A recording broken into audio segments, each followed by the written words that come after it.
और कई बार लोगों को लगता है कि सिर्फ बैड बैक्टीरिया ही है तो निकालना ही है, बट गुड बैक्टीरिया के बारे में कोई बात नहीं करता है। जी, तो बड़ी आंत है, उसमें ट्रिलियंस ऑफ बैक्टीरिया, फंगस और वायरसेस होते हैं। हम्म, ये सारे हमारे अपने बैक्टीरियाज हैं, तो ये हमारे बॉडी को एक सक्षम रूम पे चलाने के लिए ज़रूरी है।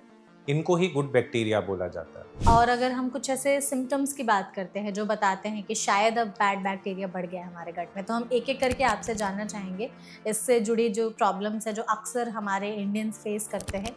कुछ को पेट में जलन होना गैस है, कुछ को पेट में दर्द होना गैस है, कुछ को पेट में भारीपन या ब्लोटिंग होना गैस है, गैस है। कुछ को नीचे से गैस पास होना या फाट्स ज़्यादा आना वो गैस है। हाँ, ये सही प्रैक्टिस है कि बात बात पर आप दवाई खा ले रहे हैं गैस नहीं, की? बिल्कुल सही प्रैक्टिस नहीं है। देखा जा रहा है कि सालों साल गैस की गोली खाई जा रहे हैं जो खाली पेट वाली, लेकिन कुछ ऐसी चीज़ें होंगी जो आपको शायद पता भी नहीं चल रही हैं, हाँ। जैसे कि बोन्स वीक कर सकता है, बहुत एक्सट्रीम केसेस में इवन किडनी पे असर कर सकता है, आयरन डेफिशिएंसी कर सकता है। तो हमारे स्टमक के लिए, गट के लिए कुछ ऐसे टेस्ट हैं जो हम भी करा सकते हैं अपने मतलब इंटरनल हेल्थ के बारे में पता लगाने के लिए कि कहीं स्टमक या गट तो अफेक्टेड नहीं है? स्टूल टेस्ट है, वो एक काफ़ी अच्छा टेस्ट है। मतलब स्टूल हमको गट का एक आईना है कि जो भी चीज़ है वो हमको स्टूल से पता चलता है। तो एक नॉर्मल स्टूल रूटीन, उसमें हमारा कोई पैरासाइट, कोई इन्फेक्शन वो कुछ है कि नहीं, वो बता सकता है। और आपके हिसाब से कुछ ऐसे कल्प्रिट्स हैं डाइट में हमारे कि ये चीज़ें तो हमारे गट को, स्टमक को एकदम बार-बार खराब करते जा रही है, हमें पता नहीं और हम खाए जा रहे हैं बिना सोचे समझे?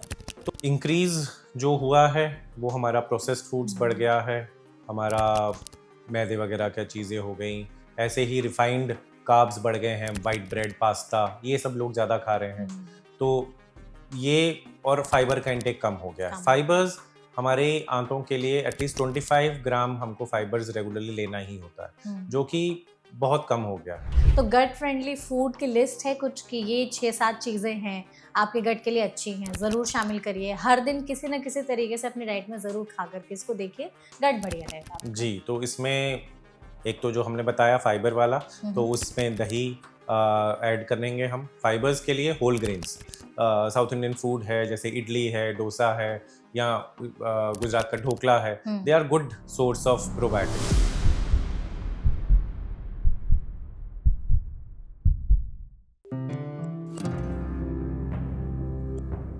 क्या आप भी जब सुबह वॉशरूम जाते हैं तो आपका पेट साफ नहीं होता? पूरे दिन पेट बहुत ज़्यादा भारी, फूला हुआ लगता है, ऐसा लगता है कि अच्छे से हमारा पेट क्लीन हुआ ही नहीं है। आप कॉन्स्टिपेटेड फील कर रहे हो, आपको गैस, एसिडिटी जैसी फीलिंग आ रही है और आप बार-बार इस तरह की प्रॉब्लम्स को एसिडिटी समझ के एंटासिड्स खा रहे हैं या होम रेमेडीज़ अपना रहे हैं, फिर भी प्रॉब्लम से छुटकारा नहीं मिल रहा है, तो ये एपिसोड आपके लिए है। हमारे इंडिया में डाइजेशन रिलेटेड प्रॉब्लम्स ना बहुत ज़्यादा होती है क्योंकि अक्सर हमारा खान-पान वैसा हो जाता है जिसकी वजह से हमारा डाइजेशन खराब होने लगता है। ऐसे में हमारे गट में, हमारे स्टमक में कुछ ऐसे सिग्नल्स दिखाई देने लगते हैं जिसकी वजह से प्रॉब्लम कई बार बहुत सीवियर हो जाती है। तो आप भी उस सीवियरिटी की तरफ ना बढ़ें, इसीलिए हमने आज के सेशन को ऑर्गेनाइज किया है जिसमें हम गट हेल्थ, स्टमक हेल्थ इन सब के बारे में जानने समझने की कोशिश करेंगे। जिसके लिए हमारे साथ इस सेशन में एक बहुत ही स्पेशल एक्सपर्ट मौजूद हैं। हमारे साथ हैं डॉक्टर लवकेश आनंद जो कि डायरेक्टर और यूनिट हेड हैं hepatology, gastroenterology, endoscopy department, max super speciality hospital Dwarka में। तो डॉक्टर सबसे पहले तो इस सेशन में आपका बहुत-बहुत स्वागत थैंक यू, है। Thanks for that. Thank you so much doctor हमारे साथ जुड़ने के लिए और हम पूरी कोशिश करेंगे आपके ज़रिए हमारी ऑडियंस तक इस टॉपिक के बारे में ज़्यादा से ज़्यादा इन्फॉर्मेशन, अवेयरनेस पहुंचा सके। सबसे पहले हम चाहेंगे कि आप ये ज़रूर बताइए कि गट और स्टमक क्या सेम चीज़ है, अलग-अलग चीज़ है? कैसे समझें हम इसको? देखिए, स्टमक गट का एक पार्ट है। हुँ, गट जो है वो हमारे मुंह से लेके हमारा एनस जहाँ से हम मोशन करते हैं वहाँ तक जो भी चीज़ है वो सब गट का ही पार्ट है। तो उसके अंदर फूड पाइप भी आता है, स्टमक भी आता है, छोटी आंत, बड़ी आंत और जो साथ में सपोर्टिंग डाइजेस्टिव ऑर्गन्स वो सब गट का पार्ट है, जैसे लिवर, पैंक्रियाज। तो स्टमक गट का पार्ट है बट स्टमक गट नहीं सिर्फ है। बिल्कुल। तो गट का क्या रोल होता है, स्टमक का क्या रोल होता है, ये हम कैसे समझें? सो मेन रोल सबका डाइजेशन है। डाइजेशन। इसके अलावा सिर्फ डाइजेशन नहीं है, बाकी काफ़ी काम हमारी आंतें, हमारा पेट करता है। इवन इम्यूनिटी में भी रोल है, हमारा प्रॉपर वेलबींग में भी रोल है। तो स्टमक जो है उसका काम हुआ कि जो भी खाना आएगा वो वहाँ पर आएगा, उसका डाइजेशन जो है वहाँ पर स्टार्ट करा जाएगा। हमारे कुछ प्रोसेस होते हैं जो स्टमक में स्टार्ट होते हैं और धीरे-धीरे फिर आंतों में, छोटी आंत, बड़ी आंत में जाके उसको एक हमारा मोशन जो स्टूल्स होते हैं उसका रूप देकर वो वहाँ से निकलता है। हम्म। तो इस तरह हमारा खाना आगे जाता है। बिल्कुल। गट हेल्थ जो है वो कितनी ज़रूरी है? क्योंकि आजकल गट के ऊपर बहुत बातचीत हो रही है। But I am sure 80 to 90% लोग ऐसे होंगे जिनके पास सही इन्फॉर्मेशन नहीं होगी। वो सोशल मीडिया के थ्रू ही हुँ। इन्फॉर्मेशन अपनी गैदर करते हैं। तो आप हमारे पास एक्सपर्ट हैं, आपके ज़रिए हम जानना चाहेंगे गट हेल्थ क्यों इम्पोर्टेंट है? इसे सेकंड ब्रेन क्यों कहा जाता है? इसका क्या फंक्शन है? आपने ठीक बोला कि गट हेल्थ बहुत इम्पोर्टेंट है और सेकंड ब्रेन भी कहते हैं। सबसे पहले तो गट हेल्थ के बारे में ही आप जो नॉर्मल लोग कह रहे हैं, उनमें तो है ही, इवन जो हमारी साइंटिफिक कम्युनिटी है, जो डॉक्टर्स हैं, उनमें भी अभी तक एक गट हेल्थ की डेफिनेशन के लिए एक डायलेमा था। एक बहुत ही वेग और इल डिफाइंड उसका एक एंटिटी थी। हुँ। बट गुड के इन 2026 ओनली एक हमारा कंसेंसस स्टेटमेंट निकला जिसमें उसकी डेफिनेशन के लिए बोला गया। ओके। डेफिनेशन में ये बोला गया कि गट हेल्थ एक नॉर्मल गैस्ट्रोइंटेस्टिनल फंक्शन को बोला जाता है जिसमें कोई एक्टिव गैस्ट्रोइंटेस्टिनल डिजीज ना हो, कोई गट रिलेटेड सिम्टम्स ना हो जो कि आपकी क्वालिटी ऑफ लाइफ को अफेक्ट करता है।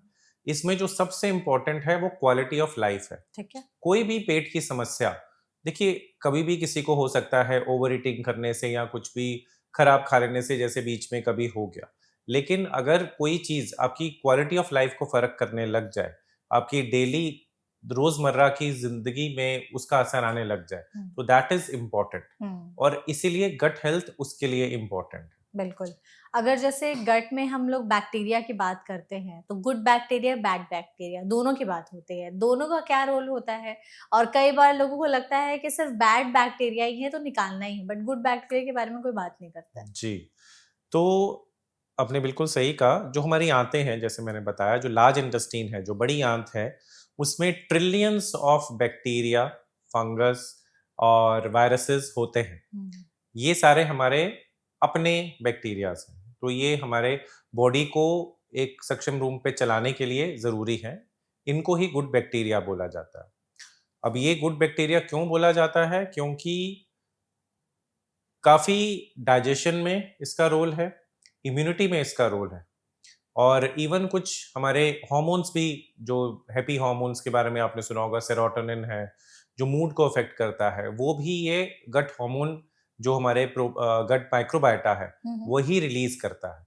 तो इसीलिए इसका एक नॉर्मल बॉडी में होना बहुत ज़रूरी है। ज़रूरी है, राइट। और वहीं जो एक्सटर्नल इन्फेक्शन आता है, वो हमारे लिए बैड बैक्टीरिया है। हुँ। तो अगर ये balance of good bacteria and bad bacteria अगर बिगड़ जाता है, तो हम बीमार हो जाते हैं, तो हम वो बिल्कुल, डिजीज्ड होते हैं। करेक्ट है। तो हमारा जो मेन मकसद होना चाहिए कि इस गुड बैक्टीरिया को ऊपर करके रखे, तो हुँ। वो बैड बैक्टीरिया को पॉपुलेट होने में भी रोकेगा। बिल्कुल।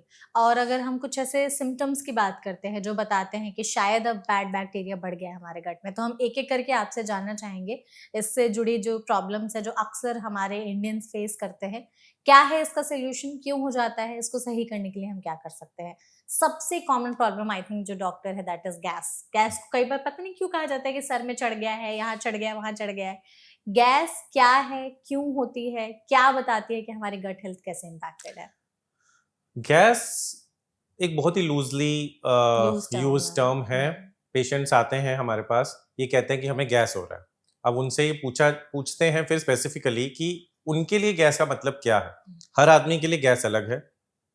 कुछ को पेट में जलन होना गैस है, हुँ। कुछ को पेट में दर्द होना गैस है, कुछ को पेट में भारीपन या ब्लोटिंग होना गैस है, यस, है। कुछ को नीचे से गैस पास होना या फाट्स ज़्यादा आना वो गैस है। हाँ।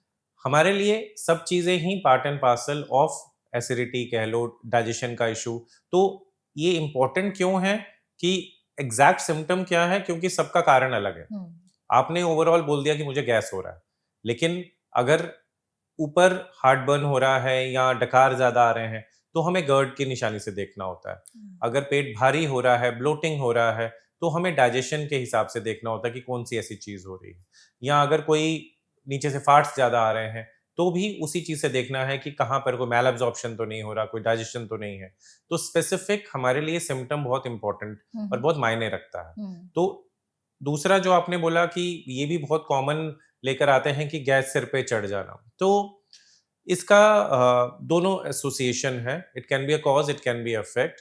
मेनी अ टाइम्स ये जो हमारा गैस है, जो एसिडिटी है, that can be a predisposing factor for migraine. Migraine जो उसमें हेडेक होता है वो होता है, तो ये इसके साथ काफी बार एसोसिएटेड होता है। एंड वाइस वर्सा माइग्रेन के साथ भी उल्टी का मन, एसिडिटी वगैरह रहता हाँ, है। होता है। तो जब ये होता है, सर में दर्द रहता है, तो उनको लगता है मेरे गैस सिर पे चढ़ गई और उसकी वजह से हेडेक हो रहा है। जबकि वो एक एक दूसरे का एक कॉज एंड इफेक्ट वाला रिलेशन है। ठीक है। गैस कोई ऐसी चीज नहीं है जो ट्रैवर्स कर रही है बॉडी में। और तो और कुछ ऐसे भी कई बार सिम्टम्स पेशेंट लेकर आते हैं कि मैंने यहाँ दबाया तो मुझे डकार आया, मैंने यहाँ दबाया तो मुझे डकार आया। तो वो सब चीजें भी आती हैं, और उसके लिए जो सबसे इम्पोर्टेंट, जो आपने थोड़ी देर पहले भी वर्ड यूज किया था, हमारा गट ब्रेन एक्सेस, यस, वो बहुत मैटर जरूरी करता है। है। तो गट को सेकंड ब्रेन इसीलिए कहते हैं क्योंकि उसमें भी एक अलग ही हमारा न्यूरॉन सिस्टम है, जिसको हम एंटरिक नर्वस सिस्टम बोलते हैं। और वो सब चीजों का जो ओवरव्यू करता है कि डाइजेशन ठीक हो रहा है कि नहीं, मेटाबॉलिज्म ठीक हो रहा है कि नहीं, न्यूट्रिशन का और विटामिन का एब्जॉर्प्शन ठीक हो रहा है कि नहीं, वो सारा कुछ वो करता है। बिल्कुल। तो इसीलिए इम्पोर्टेंट है। तो अगर किसी को गैस वाली प्रॉब्लम हो रही है बार बार, तो उसको सही करने के लिए वो ज्यादातर जो है वो गोली खाने लगते हैं। ये सही प्रैक्टिस है कि बात बात पर आप दवाई खा ले रहे हैं गैस नहीं, की? बिल्कुल सही प्रैक्टिस नहीं है। सबसे इम्पोर्टेंट चीज़ तो ये है कि जैसे मैंने बताया कि अपने को ये देखना है कि एग्जैक्टली उसको दिक्कत है क्या, उसके लिए गैस का मायने क्या है, फिर हमें उसका कारण देखना चाहिए। जो बहुत कॉमनली देखा जा रहा है कि सालों साल गैस की गोली खाई जा रहे हैं, जो खाली पेट वाली, और ऐसा नहीं है, हर दवाई का साइड इफेक्ट होता है। बिल्कुल। ऐसा नहीं है कि वो 100% सीवियर, ठीक है, बहुत ज़्यादा कुछ नहीं करा, लेकिन कुछ ऐसी चीज़ें होंगी जो आपको शायद पता भी नहीं चल रही हैं। जैसे कि बोन्स वीक कर सकता है, बहुत एक्सट्रीम केसेस में इवन किडनी पे असर कर सकता है, आयरन डेफिशिएंसी कर सकता है। कुछ-कुछ हमारी चीज़ें होती हैं जिनका डाइजेशन, एब्ज़ॉर्प्शन डिक्रीज़ हो जाता है, क्योंकि खाने को पचाने के लिए एसिडिटी चाहिए, चाहिए, करेक्ट। तभी बॉडी में एसिड बनता है। तो अगर आप उसको हर समय सप्रेस करके रखेंगे, तो वो फिर डाइजेशन और एब्ज़ॉर्प्शन प्रॉपर तरीके से आपका नहीं होगा। नहीं होगा। तो अगर किसी को बार-बार गैस की प्रॉब्लम हो रही है, तो आपके हिसाब से क्या सही सॉल्यूशन करना चाहिए इसका, अगर दवाई नहीं खानी है तो? अगेन वही, जैसे मैंने आपको बताया कि हमें ये देखना है कि किस वजह से, मतलब उसके लिए गैस का मतलब क्या क्या है। है? कुछ-कुछ हमारी ऑफ कोर्स जो कॉमन, जो हम लाइफ़स्टाइल चेंजेस या जो पहले के ज़माने में हम करते थे और अब करना छोड़ दिया है, वो सब चीज़ें सबको करनी चाहिए।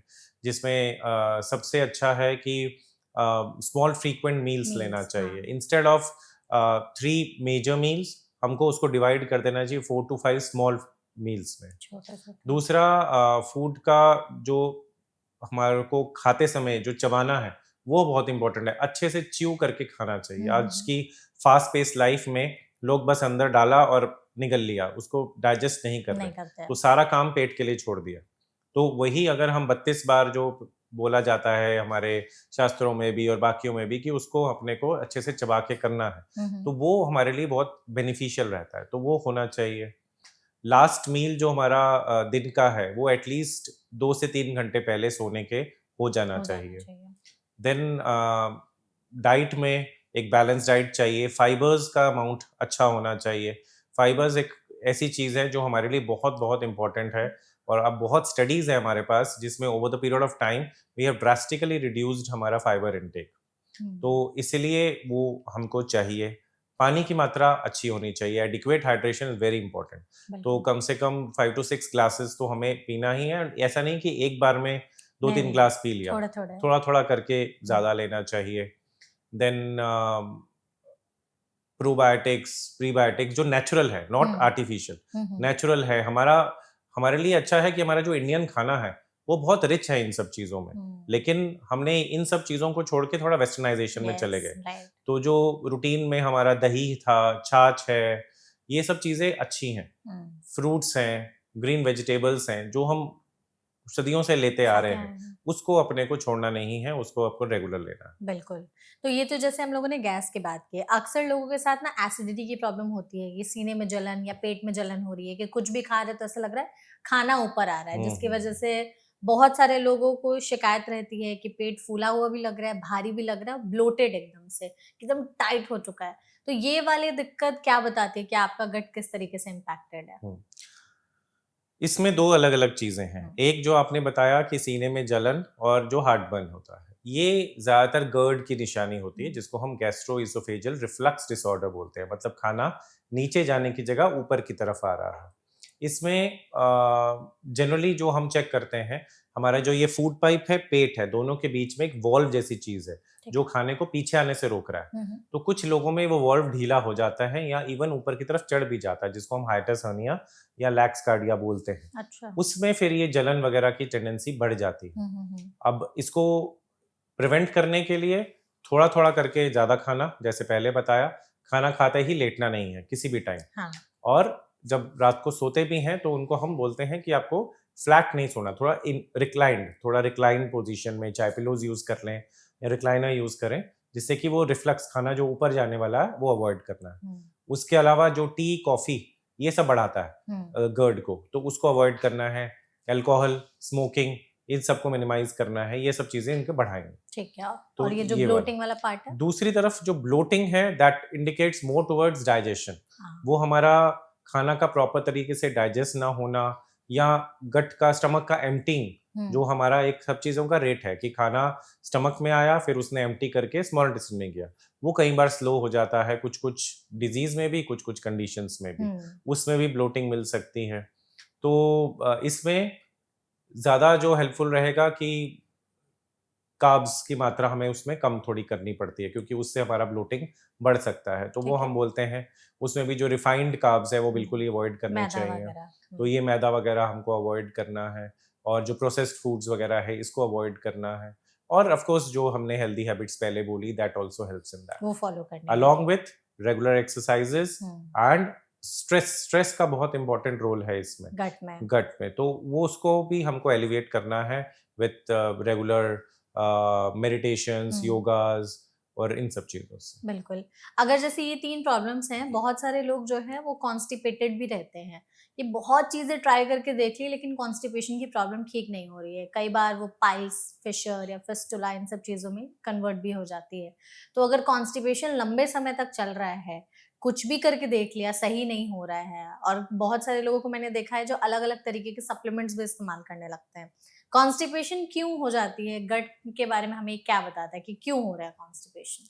कॉन्स्टिपेशन एक बहुत ही ब्रॉड हमारे लिए टर्म है। सब्जेक्ट है हुँ, और इसके कारण बहुत सारे हो सकते हैं। ठीक है। इसका एक ऑर्गेनिक कॉज हो सकता है, ऑर्गेनिक मतलब जिसमें कहीं ऑब्स्ट्रक्शन है, हुँ, जो कि एक सिनिस्टर कॉज हो गया कि कहीं पर कोई रुकावट हुआ, चाहे वो ट्यूमर कह लो, कोई अल्सर हो गया, कोई डायबिटिकली इन्फ्लेम्ड हो गया, मतलब ये सारे ऐसे कारण हैं जिसमें हमें इंटरवेंशन करना पड़ता है, ठीक है। क्योंकि वो करके वो ठीक हो सकता है।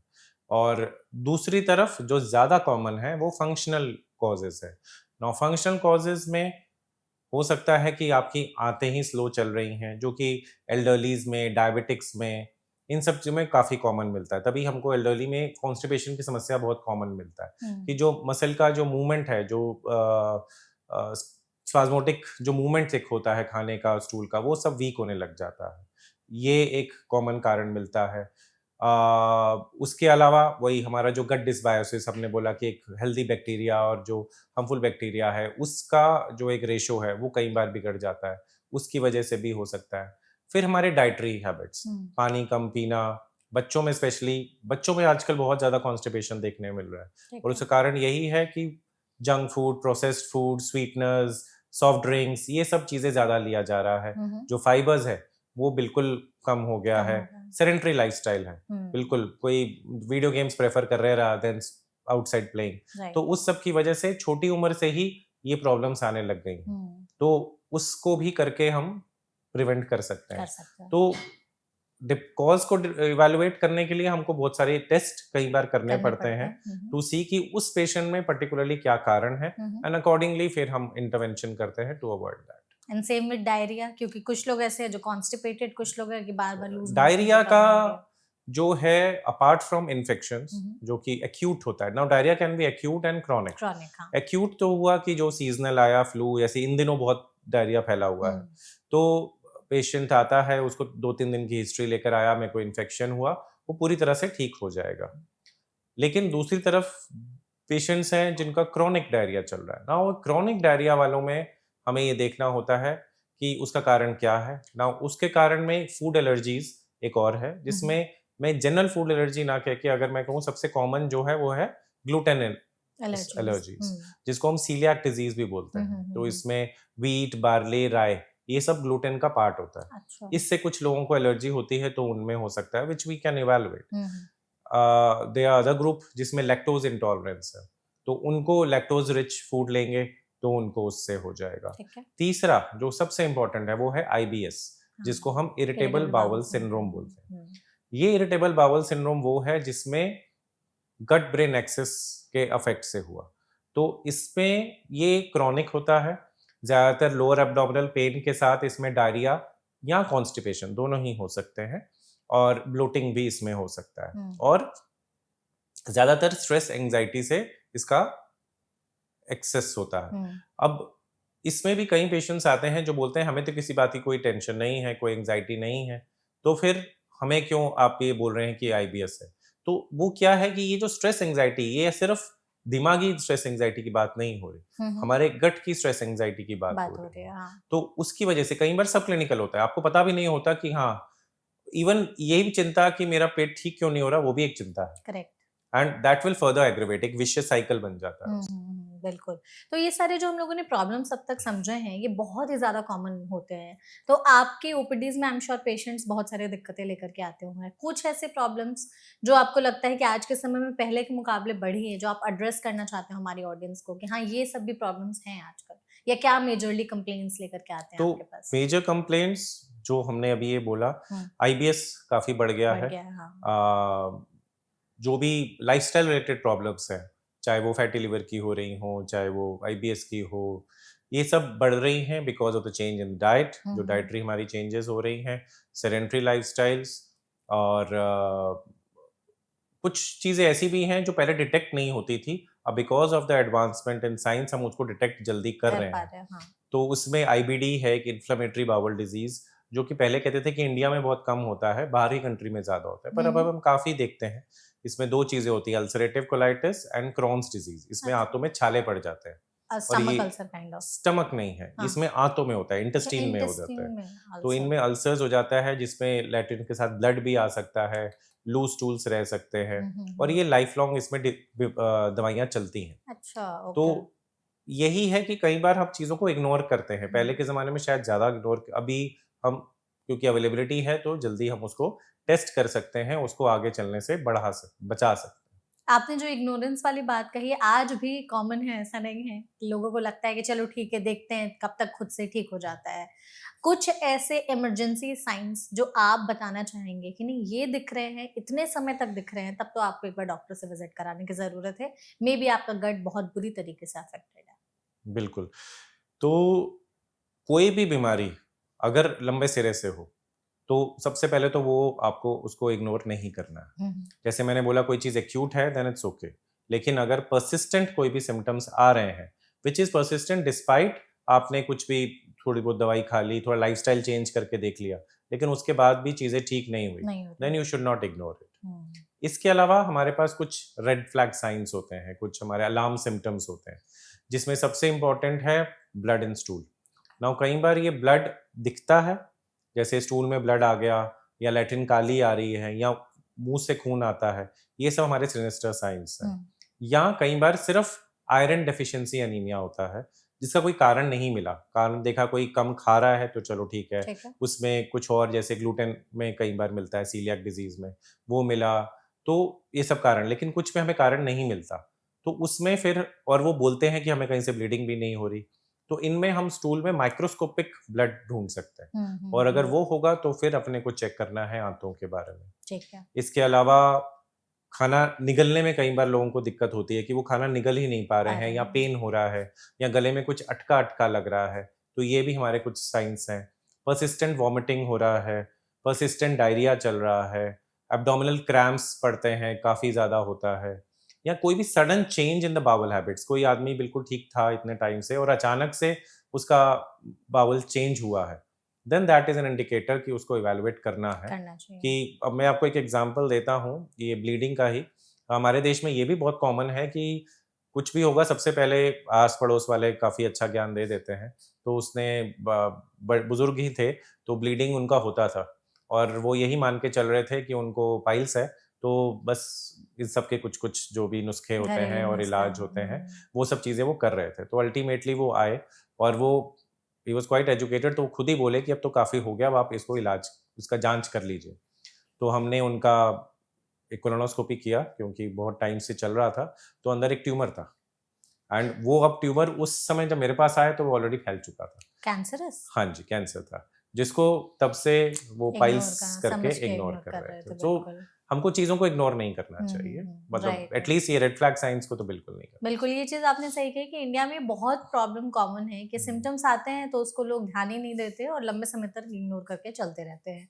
आपने जैसे कहा डायग्नोसिस बहुत ज़्यादा ज़रूरी है।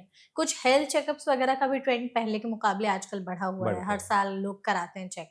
तो हमारे स्टमक के लिए, गट के लिए कुछ ऐसे टेस्ट हैं जो हम भी करा सकते हैं अपने मतलब इंटरनल हेल्थ के बारे में पता लगाने के लिए कि कहीं स्टमक या गट तो अफेक्टेड नहीं है? देखिए स्पेसिफिक टेस्ट तो आई वुड से कि आपको डॉक्टर्स ही एडवाइस कर सकेंगे। जो रूटीन टेस्टिंग है वो हम ब्लड के रूटीन सब लोग कराते ही हैं, चाहे वो लिवर के फंक्शंस हो, कोलेस्ट्रॉल, ट्राइग्लिसराइड्स हो, शुगर्स हो, ये भी एक तरह से हमें गट का बताते हैं। बताते हैं। इसके अलावा जो स्टूल टेस्ट है वो एक काफ़ी अच्छा टेस्ट है, मतलब स्टूल हमको गट का एक आईना है कि जो भी चीज़ है वो हमको स्टूल से पता चलता है। तो एक नॉर्मल स्टूल रूटीन, उसमें हमारा कोई पैरासाइट, कोई इन्फेक्शन वो कुछ है कि नहीं, वो बता सकता है। फिर स्पेशल टेस्ट आते हैं, जैसे मैंने आपको बताया कि वो inflammatory bowel disease, ulcerative colitis वगैरह, उसमें हम स्टूल में ही फीकल कैलप्रोटेक्टिन टेस्ट करते हैं। स्टूल में हम ओकल्ट ब्लड टेस्ट कर सकते हैं। फिर हमारे ब्लड में कुछ इन्फ्लेमेटरी मार्कर्स हैं, जैसे सीआरपी है, हुँ। ये हमको बता सकता है कि हाँ, कहीं पर कुछ इन्फ्लेमेशन चल रहा है, उसके लिए हम चेक कर सकते हैं। हीमोग्लोबिन तो हमारा उसमें बताएगा ही। फिर जहाँ पर हमारा एक ये ब्लड टेस्ट हुए, स्टूल टेस्ट हुआ, वहीं पर हमारे ब्रेथ टेस्ट होते हैं। Now these are specific test. हुँ, हुँ, हुँ। ये कोई ऐसा नहीं कि आपको रूटीन कराने हैं, लेकिन ये स्पेसिफिक टेस्ट हमको कब करने हैं, इसमें लैक्टोज़ ब्रेथ टेस्ट होता है, अगर हमको लैक्टोज़ इंटॉलरेंस टेस्ट करना है। ठीक है। एक होता है स्मॉल इंटेस्टिनल बैक्टीरियल ओवरग्रोथ, यानी कि छोटी आंत में बैक्टीरिया ज़्यादा होने लग गया। हाँ, हाँ, उसकी वजह से भी पेट में भारीपन, ब्लोटिंग, ये सब चीज़ें आ आ जाती हैं। जाते हैं। उसको हम हाइड्रोजन ब्रेथ टेस्ट से कर सकते हैं। हुँ, हुँ, और हुँ। Last but not the least endoscopy तो है हुँ, ही, जो कि हमें करना है। करना चाहिए तो बिल्कुल, तो जब ये ज़रूरत पड़े, नॉट इन ठीक ऑल है। केसेस बट या। जो हम लोगों ने इतनी सारी प्रॉब्लम डिस्कस की, तो इसके पीछे होने के कुछ ऐसे मेजर कारण हैं या कुछ ऐसे हिडन फैक्टर्स जो लोगों को नहीं पता है, जो उनके गट को, स्टमक को अल्टीमेटली अफेक्ट करते हैं? देखिए, कोई एक चीज़ कहना तो मुश्किल हुँ, रहेगा कि हाँ, इसी चीज़ की वजह से होता है। ये मल्टीफैक्टोरियल है। ठीक है। तो एनवायरनमेंट का बहुत फ़र्क पड़ रहा है, जैसे मैंने बताया, डाइट, हमारे लाइफ़स्टाइल, हैबिट्स, सबसे ज़्यादा तो यही अफ़ेक्ट कर ही रहा है। बिल्कुल। हमारे नॉर्मल गट फ्लोरा को भी कर रहा है और बाकी को भी। जो स्ट्रेस है, अगेन बहुत ज़्यादा अफ़ेक्ट कर रहा है। आजकल की फ़ास्ट लाइफ़ में इतना स्ट्रेस हो गया है, स्लीप डिस्टर्बेंसेस हो गई हैं, साइकियाट्रिक डिस्टर्बेंसेस काफ़ी बढ़ गई हैं, उसकी वजह से भी पेट की प्रॉब्लम्स काफ़ी ज़्यादा बढ़ बढ़ गई गई हैं। है। कोई भी चीज़ आजकल नेचुरल बहुत कम रह गई हैं, सब आर्टिफ़िशियल हो गया है। प्रोसेस्ड फूड्स का सेवन बहुत बढ़ गया है, पैकेज्ड फूड्स का सेवन बहुत बढ़ गया है।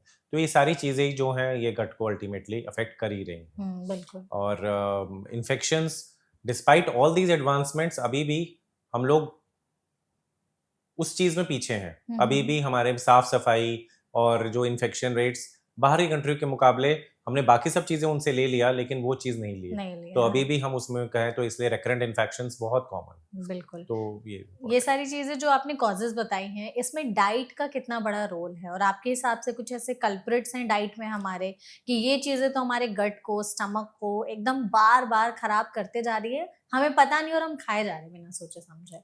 तो यही जो आपको मैंने अभी बताया कि इंक्रीज़ जो हुआ है, वो हमारा प्रोसेस्ड फूड्स बढ़ हुँ, गया है, हमारा मैदे वगैरह क्या चीज़ें हो गईं, ऐसे ही रिफाइंड कार्ब्स बढ़ गए हैं, व्हाइट ब्रेड, पास्ता, ये सब लोग ज़्यादा खा रहे हैं। हुँ, तो ये, और फाइबर का इंटेक कम हो गया है। कम हो गया। फाइबर्स हमारे आंतों के लिए एटलीस्ट 25 ग्राम हमको फाइबर्स रेगुलरली लेना ही होता है, हुँ, जो कि बहुत कम हो गया है। तो जो होल ग्रेन्स जो हम पहले ज़्यादा लिया करते थे, चाहे वो बार्ली हो, राय हो, व्हीट हो, ओट्स, ये सब चीज़ें अच्छी हैं। इसमें अच्छा अमाउंट ऑफ फाइबर्स ही मिलता है एंड ये गट के लिए अच्छा होता है। वो हमको कम होता जा रहा है, तो हमको उसको बढ़ाना है। जंक फूड, सॉफ्ट ड्रिंक्स इतना ज़्यादा खराब है, मतलब जितनी जल्दी वो खराब करता है उतना कुछ नहीं। That is equal to your alcohol. तो उसको अपने को अवॉइड करना है, जो कि बच्चों में ही इतना ज़्यादा बढ़ गया है, तो आगे चल के वो सब चीज़ें दिक्कत कर रहा है। एडिक्टिव भी बहुत ज्यादा है, बहुत ज़्यादा एक हो बार गया आदत है। लग गई तो फिर बच्चों के लिए तो हाँ, बहुत वो मुश्किल हो एक्चुअली जाता है। शायद बनी ही इस तरह की है कि वो टेस्ट एडिक्शन एडिक्शन है, काफ़ी ज़्यादा हो गया। और एक एग्जैक्टली। और जो चीज़ जिसको आजकल वैसे चल रहा है, जिसको हम माइंडफुल ईटिंग बोलते हैं, वो एक अच्छी चीज़ है जो नहीं हो रही है। हम बच्चों कई बार हम जाते हैं किसी रेस्टोरेंट में और उसमें देख रहे हैं कि बच्चे को मोबाइल पकड़ा दिया गया कि वो मोबाइल देखता-देखता उसको खाना देते खाना दे रहेंगे। रहे हैं, हाँ। सो वो अच्छा नहीं है, क्योंकि हमारा जो गट ब्रेन एक्सिस है उसमें खराब हो गया। तो कभी भी खाना खाते समय कोई भी स्क्रीन, कोई भी गैजेट नहीं होना चाहिए। ठीक है, तो इसी को माइंडफुल ईटिंग बोलते हैं। बोलते हैं, हाँ, तो ठीक है। वो बहुत ज़रूरी है। तो बचपन से ही ये सब चीज़ें अवॉइड करना है।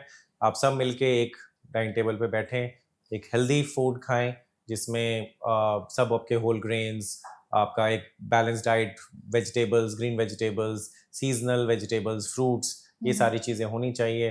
पानी हमने अच्छा लेना ही है। दही का सेवन रोज़ करना चाहिए, that is a very good. And तो ये सब चीज़ें हम करेंगे तो लाइफ अच्छी बीतेगी। बिल्कुल।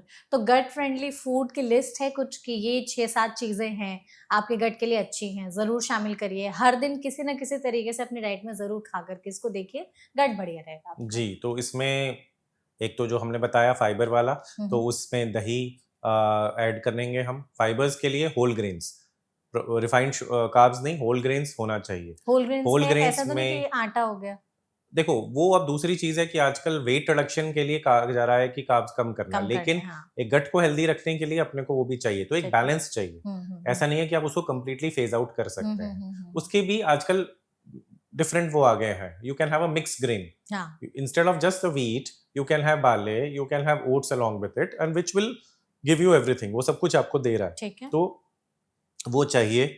दही, छाछ, ये सब चीज़ें अच्छी होती हैं। कुछ फ्रूट्स हैं जैसे बनाना, दैट इज़ गुड, क्योंकि उसमें फ्रक्टोज कम है, फाइबर ज़्यादा है। ज़्यादा है। ऐसे ही हमारे इवन जो सिट्रस कुछ फ्रूट्स हैं उसमें ही फ्रक्टोज कम है। हुँ, जिन लोगों को गैस और ब्लोटिंग ज़्यादा होती है, उनको लो फ्रक्टोज फ्रूट्स लेने हैं। तो ये सीज़न मैंगो का है, वो कम लेना है। ठीक है। मैंगो में फ्रक्टोज अमाउंट ज़्यादा ज़्यादा होती है। होता है, हाँ। तो वो चीज़ें हमको अवॉइड करना है। एंड उसके अलावा पानी तो हमारा है ही, वो हमको रेगुलर लेना है। फर्मेंटेबल जो हमने बताया, ये सब चीज़ें अपने को इंक्रीज़ करना है। इवन जो हमारा ये साउथ इंडियन फूड है, जैसे इडली है, डोसा है, या गुजरात का ढोकला है, they are good source of probiotics. लेकिन तो ये उसको भी खाते तो नहीं है ना डॉक्टर सही हाँ, तरीके से? सही तरीके से नहीं बटर खाते। मसाला, उसमें भी हम डोसा, उसको ऑयल वगैरह हाँ, करा वही देते हैं। आलू डाल करके हमारा फिलिंग, तड़का अलग से लग जाता है। तो फिर क्या ही हाँ, मतलब बच फ़ायदा है। जाता है। तो जैसे आपने एक चीज़ कही थी कि आप 3 मेजर मील्स की जगह 4-5 उसको स्मॉल फ्रीक्वेंट कर दें। स्मॉल फ्रीक्वेंट मील्स में डिवाइड कर दीजिए। तो अगर हमने 3 को 5 में कन्वर्ट कर दिया, तो 5 मील्स में हर एक मील में आप क्या एडवाइस देंगे? तो ये आप एक चीज़ ज़रूर ऐड करिए, चाहे वो प्रोबायोटिक्स हो, प्रीबायोटिक्स हो, फर्मेंटेड फूड हो, सो दैट आपका गट बढ़िया रहेगा। तो हर एक मील में, तो ऐसा तो नहीं कहेंगे कि हर एक मील में ही वो हो, पर जनरली हमारा यही रहता है कि एक बैलेंस्ड रहे। हुँ, तो एक प्लेट जो है उसको हाफ में अगर हमने डिवाइड किया, तो हाफ में हमारा वेजिटेबल्स, फ्रूट्स होना चाहिए। हुँ, 1/4 जो है उसमें व्हीट ग्रेन्स, लेग्यूम्स, दालें, ये सब चीज़ें होनी चाहिए। और जो 1/4 बचा, उसमें फिर हमारा बाकी जो चीज़ें रहेगा, हुँ, हुँ, वो रहना चाहिए। तो ये करके हम एक बैलेंस बनाते हैं। ठीक तो है। उसको हम पूरे 5 मील्स में डिवाइड कर सकते हैं। जैसे मॉर्निंग ब्रेकफास्ट में हम कॉर्नफ्लेक्स भी हो सकता है, स्प्राउट्स हो सकता है, एग्स हो सकते हैं अगर कोई नॉन-वेज लेता है, और तो ये वाला चीज़ें आ जाएगा। Then after some time you can have a cheela type of a thing. Of course oil वगैरह हम उसको कम कम रखना रखना है, है, हाँ। बट वो किस तरह बनाना है वो हमारे में। आजकल तो बहुत सारी चीज़ें आ गई। ओट्स हैं, क्विनोआ है, पहले हुँ, इतने सारे हमारे पास वो सब ऑप्शंस चीज़ें नहीं नहीं है, थे। हाँ। बट अब now they are good options, तो we can have that. We can add some a fruit daily, हुँ, जिसे बनाना है वो हमको एक रेगुलर रख लेना चाहिए। ठीक है। तो उसके बाद दोपहर को हम एक मेजर मील कर सकते हैं, जिसमें हमको रोटी और राइस और इन सब का रखें। एंड सिमिलरली इवनिंग में हम कुछ इस तरह की चीज़ें ही रखेंगे।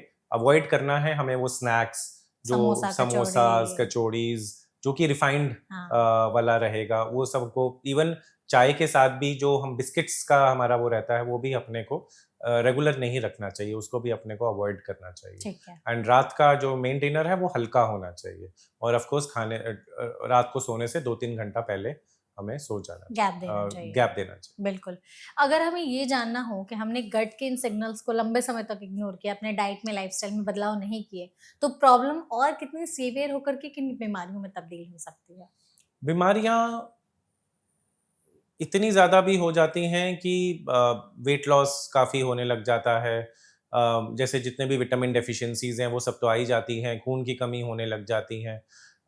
जो भी ये सब डिज़ीज़ बताया, चाहे वो सीलिएक डिज़ीज़ हो जो ग्लूटेन सेंसिटिविटी वाला है, या वो इन्फ्लेमेटरी बाउल डिज़ीज़ है जैसे कि अल्सरेटिव कोलाइटिस और क्रॉन्स डिज़ीज़, ये सब प्री कैंसरस हैं, जो कि अगर हम धीरे-धीरे बढ़ते चला जाएगा तो वो अल्टीमेटली कैंसर्स भी बना सकता है। आजकल कैंसर के रेट्स बहुत बढ़ गए बढ़ हैं, गए, हाँ, चाहे हाँ। वो स्टमक कैंसर हो, चाहे वो कोलोन कैंसर हो, चाहे पैंक्रियाटिक हो, चाहे लिवर हो, तो ये सारे ही गट के ही हमारे हैं। हुँ। पॉलिप्स कई बार हमारे मिलते हैं आंतों में। पॉलिप्स एक तरह का छोटे-छोटे गांठ टाइप समझ लीजिए जो आंतों में आ जाते हैं, वो भी प्री कैंसरस हो सकते हैं। हमारे देश में नहीं फॉलो करते, लेकिन क्योंकि इतना पहले इंसिडेंस था नहीं, लेकिन बाहर की कंट्री में आफ्टर द एज ऑफ 50 सबको स्क्रीनिंग करना ज़रूरी है, अच्छा, फॉर कोलोनोस्कोपी। कैंसर? हाँ, एक हाँ, कोलोनोस्कोपी सबकी होती है, होती है। और वो गवर्नमेंट की तरफ से ही वो किया जाता है अच्छा, कि वो सबको हर 10 साल में एक बार करने का है। करने का है, ठीक है। हुँ। अगर ये जानना हो हमें कि गट जो है अगर बुरी तरह से सॉरी कट अगर हमें ये जानना हो कि हमारा गट सही से काम नहीं कर रहा है, तो कुछ ऐसे वार्निंग साइंस है जो हमें बताते हैं कि हेड टू टो आपको किस तरीके से इफेक्ट कर रहा है, क्योंकि जरूरी नहीं सिर्फ वो स्टमक रिलेटेड ही कुछ हुँ। Problems they. सो जो आप बोल रहे हैं बिल्कुल सही बोल रहे हैं कि हमारे कुछ डायरेक्ट इंडिकेटर्स हैं हाँ, गट हेल्थ के, जो जो हमने सारी बातें करी, ठीक है। चाहे वो गैस हो, चाहे ब्लोटिंग हो, पेट में दर्द हो, उल्टी, दस्त, कब्जी, ये सब चीज़ें। But they are certain indirect indicators also, जिसमें हेयर फॉल होना, मुंह में एक्ने फेस पे आना, मुंह में छाले होना, देन मूड डिस्टर्बेंस, नींद का प्रॉपर तरीके से नहीं आना, इरिटेबिलिटी रहना, हर समय थकावट रहना। तो ये सारी चीज़ें हैं। इसको हम ये नहीं कह सकते कि ये है तो आपका गट खराब है ही है, हम्म। लेकिन अगर ये है तो हमें गट भी इवैल्यूएट करना है। हाँ, हमारे काफ़ी सारे विटामिन डेफिशिएंसीज़ भी हैं, हम्म। उसमें भी अपने को गट देखना है। चाहे वो रात को ठीक से दिखना ना, नाइट ब्लाइंडनेस हो जाए, चाहे मुँह में स्कर्वी हो जाए, जो भी चीज़ें, जितने भी विटामिन डेफिशिएंसी, विटामिन डी की डेफिशिएंसी इतनी कॉमन है। कॉमन है, तो ये हाँ। सब के सब में हमें गट का हमको देखना है, क्योंकि अल्टीमेटली जो भी चीज़ है वो डाइजेस्ट और एब्ज़ॉर्ब गट से ही हो रहा है। बिल्कुल। तो सो ये हमें सब है। ध्यान देना बहुत ज़रूरी है। तो अभी तक हम लोगों ने जो भी बातचीत की है डॉक्टर, वो आई एम श्योर हमारी ऑडियंस ने बहुत ही सिंपल तरीके से जाना होगा, समझा होगा। आपने इसको बहुत ही अच्छे तरीके से ब्रेक डाउन करके बताया है। बहुत ही प्रैक्टिकल इन्फॉर्मेशन आपने शेयर की है। हम चाहते बस जाते-जाते as a final go to home message आप हमारी ऑडियंस को ज़रूर एक टिप या एडवाइस दें कि अगर गट को सही रखना है लंबे समय तक, तो क्या चीज़ें अपनी लाइफ़स्टाइल में आज से ही फॉलो करना शुरू कर दें? सो मैं सभी से यही गुज़ारिश करूँगा कि सबसे इम्पोर्टेंट ये समझें कि ऐसा नहीं है कि जो भी चेंजेस करने हैं वो हमें बड़े होकर ही करने हैं। हमको बचपन से ही, चाइल्डहुड से ही अपने बच्चों में ही वो बदलाव लेकर आने हैं, क्योंकि उस समय लाएँगे तो ही आगे चल के वो बदलेगा। हुँ, हुँ। तो इम्पोर्टेंट है, सबसे इम्पोर्टेंट कि एक हेल्दी बैलेंस्ड डाइट चाहिए उनको, जो कि जिसमें प्रोबायोटिक्स, प्रीबायोटिक्स सब कुछ एक साथ हो, फाइबर की मात्रा अच्छी हो, प्रोसेस्ड फूड, शुगर वगैरह कंटेंट कम रखें। जो माइंडफुल ईटिंग की हमने बात करी है वो ज़रूरी है। बच्चों को गैजेट्स ना दें कि वो ईज़िली खाना खा लेता है उसके साथ, ये आदत उनको छुड़वानी है। वो अच्छे से उस पे ध्यान दे के खाएँगे तो उनका पेट भी भरेगा, वो एब्ज़ॉर्प्शन भी बेटर होगा, डाइजेशन भी बेटर होगा। रेगुलर एक्सरसाइज़ करना ही है, बच्चों में खेलना ज़रूरी है, बड़ों को एक्सरसाइज़, योगा, मेडिटेशंस ये सब चीज़ें करनी बहुत ज़रूरी है। एक एडिक्वेट स्लीप का बहुत इंपॉर्टेंट रोल है, तो एक अच्छे से 6-7 घंटे की स्लीप हर आदमी को चाहिए, उसका गट हेल्दी रखने के लिए। हुँ। और जो है पानी बहुत ज़रूरी है, एडिक्वेट हाइड्रेशन इज़ इम्पोर्टेंट। और जब भी कोई भी बीमारी लगे जो कि लंबे सिरे से हो रही है, या हमको जो रेड फ्लैग साइन हमने बताए वो आ रहे हैं या ठीक नहीं हो रहे, we should not ignore them. आपको इमीडिएटली जो भी आपके आसपास पेट के विशेषज्ञ हैं उनके पास जाना चाहिए और उसको टाइमली इवैल्यूएट करना चाहिए, जिससे कि हम डिज़ीज़ को उस स्टेज पे ना लेके जाएँ जब हम उसको ठीक ना कर सकें। बिल्कुल। Thank you so much doctor हमारे माय साथ इस प्लेज़र, सेशन में माय जुड़ने के प्लेज़र। लिए और इतनी इन्फॉर्मेशन हमारे साथ साझा करने के लिए। Thank you and thank you so much audience इस वीडियो को यहाँ तक देखने के लिए। ऐसे और भी हेल्थ पॉडकास्ट के लिए आप हमारे चैनल एनवीटी लाइफ को फॉलो और सब्सक्राइब करना बिल्कुल मत भूलिएगा। ये वीडियो कैसी लगी इसका फीडबैक आप हमें कमेंट सेक्शन में दे सकते हैं। Thank you.